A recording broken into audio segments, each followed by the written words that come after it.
بسم اللہ الرحمن الرحیم۔ السلام علیکم۔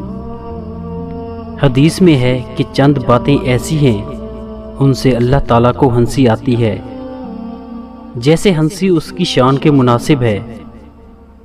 پہلا موقع، میدان حج میں جب ننگے سر ننگے پاؤں، گرد پڑا ہوا، بال بکھرے ہوئے، ناخن بڑھے ہوئے، نہ خوشبو نہ زینت، اور لبیک لبیک کہتے ہوئے بندے پھر رہے ہیں۔ حق تعالیٰ کو اس موقع پر ہنسی آتی ہے کہ کیا چیز ان کے گھروں سے نکال کر لائی ہے۔ بیوی بچے چھوڑے، وطن چھوڑا، آخر یہ کیوں فقیروں کی طرح بے وطن ہوئے ہیں؟ میری محبت میں ہی تو پھر رہے ہیں۔ حق تعالیٰ ہنستے ہیں اور ملائکہ سے کہتے ہیں کہ میں تمہیں گواہ کرتا ہوں، میں نے ان سب کی مغفرت کر دی۔ یہ میری محبت میں گھر بار بیوی بچوں کو چھوڑ کر آئے ہیں۔ میں کریم یہ نہیں ہو سکتا یہ گھر بار چھوڑ کر آئیں اور میں توجہ نہ کروں۔ میں نے ان سب کی مغفرت کی تو خوش ہو کر مغفرت فرماتے ہیں۔ اس خوشی کو ہنسی سے تعبیر کیا گیا ہے۔ دوسرا موقع، جب مکبر تکبیر کہے اور لوگ دوڑ دوڑ کر آ رہے ہیں کہ صف اولیٰ میں جگہ ملے، ہر ایک کہتا ہے مجھے ملے، گویا ایک قسم کا جھگڑا ہے اور آگے پیچھے کی دوڑ ہے۔ حق تعالیٰ کو ہنسی آتی ہے کہ جو اپنا گھر چھوڑ کر میرے گھر آئے، ان میں سے ہر ایک آگے بڑھنے کی کوشش کر رہا ہے۔ یہاں کوئی مٹھائی روٹی نہیں چل رہی، یہ آخر کیوں دوڑ رہے ہیں؟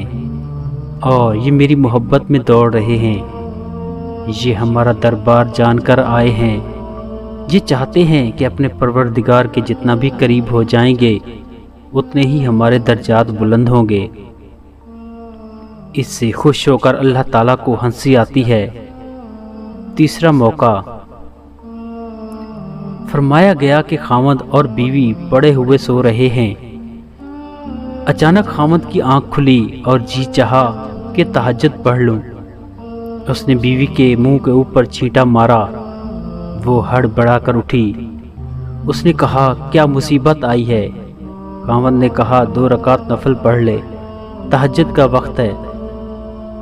تو حق تعالیٰ کو ہنسی آتی ہے کہ اس کی محبوبہ ہے، اس کے پاس لیٹی ہے، آرام سے میٹھی نیند سو رہی تھی، ایک دم گھبرا کر اٹھی کہ بارش تو نہیں آ گئی۔ خاوند نے کہا بارش تو نہیں مگر 2 رکعت پڑھ لے۔ تو یہ آگے سے کہتی ہے میں شکر ادا کرتی ہوں کہ مجھے 2 رکعت پڑھنے کی توفیق ہو گئی۔ اس نے بھی کھڑے ہو کر 2 رکعتیں پڑھی۔ یا بیوی نے خاوند کے منہ پر چھینٹا مار دیا اور وہ ہڑبڑا کر اٹھا۔ تو یہ موقع بھی حق تعالیٰ کی ہنسی کا ہوتا ہے، کیونکہ یہ تینوں چیزیں درجات کے بلند ہونے کا باعث ہیں اور اللہ تعالیٰ کی انتہائی رضا کا وقت ہے۔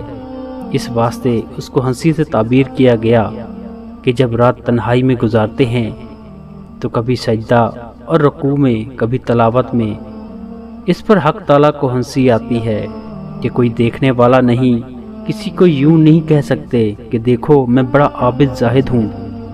کسی کو دکھانے کے لیے نہیں اٹھا، یہ صرف مجھے دکھلانے اور میری رضا کے لیے اٹھا ہے۔